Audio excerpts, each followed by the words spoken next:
एक माँ की ममता इमोशनल स्टोरी। एक रात मनोज बाबू अपने पत्नी मोना के साथ शादी पार्टी से घर को लौट रहे थे। ज़्यादा रात होने की वजह से कोई सवारी गाड़ी नहीं मिल रही थी। मनोज बाबू का घर मुश्किल से 3 किलोमीटर दूर पर देहरादून के पहाड़ी के गांव में था। मुसीबत यह थी कि महीना सावन का था और ऊपर से जोर जोर की बारिश हो रही थी और उन्हें अपने घर पहुंचना भी जरूरी था। अतः उन दोनों पति पत्नी ने पैदल ही घर जाने का निश्चय किया।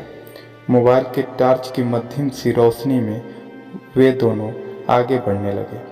वे अभी आधी दूर ही गए थे कि जोर जोर से बिजली चमकी और बिजली की रोशनी में एक औरत का साया दिख रहा था जो ठीक उनके सामने खड़ी थी। इस सुनसान सी सड़क पर रात के अंधेरे में अकेली औरत को देखकर उन्हें डर लगा और मन में तरह तरह के विचार आने लगे कि कहीं ये कोई, खैर जो भी हो देखा जाएगा। ऐसा सोचते हुए उन दोनों ने अपनी कदम आगे बढ़ा लिए, लेकिन बिजली अब बार बार लगातार चमकने लगी थी और उस बिजली की चमक में वो औरत दूर से ही साफ साफ दिख रही थी।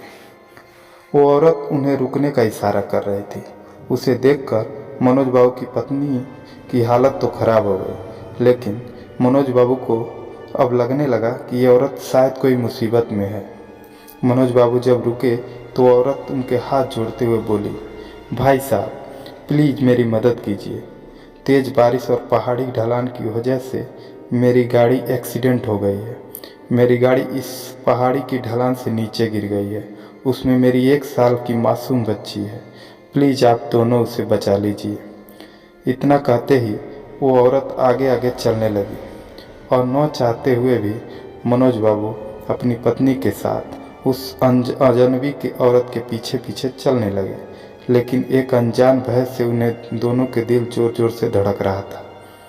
जैसे ही वो दोनों पहाड़ी के नीचे गाड़ी के पास पहुँचे तो बच्ची रो रही थी। मनोज बाबू ने बच्ची को गाड़ी से निकाला तो पाया कि बच्ची बिल्कुल ठीक है। मनोज बाबू ने उसी बच्ची को अपनी पत्नी की गोद में दिया। फिर मनोज बाबू को लगा कि ड्राइवर का सीट पर भी कोई होगा। जब वो आगे जाकर देखे तो उनके होश उड़ गए। ड्राइवर की सीट पर वही औरत बैठी थी जो उनके सामने थी, खून से लथपथ होकर पड़ी थी। मनोज बाबू को अब सब कुछ समझ में आ गया।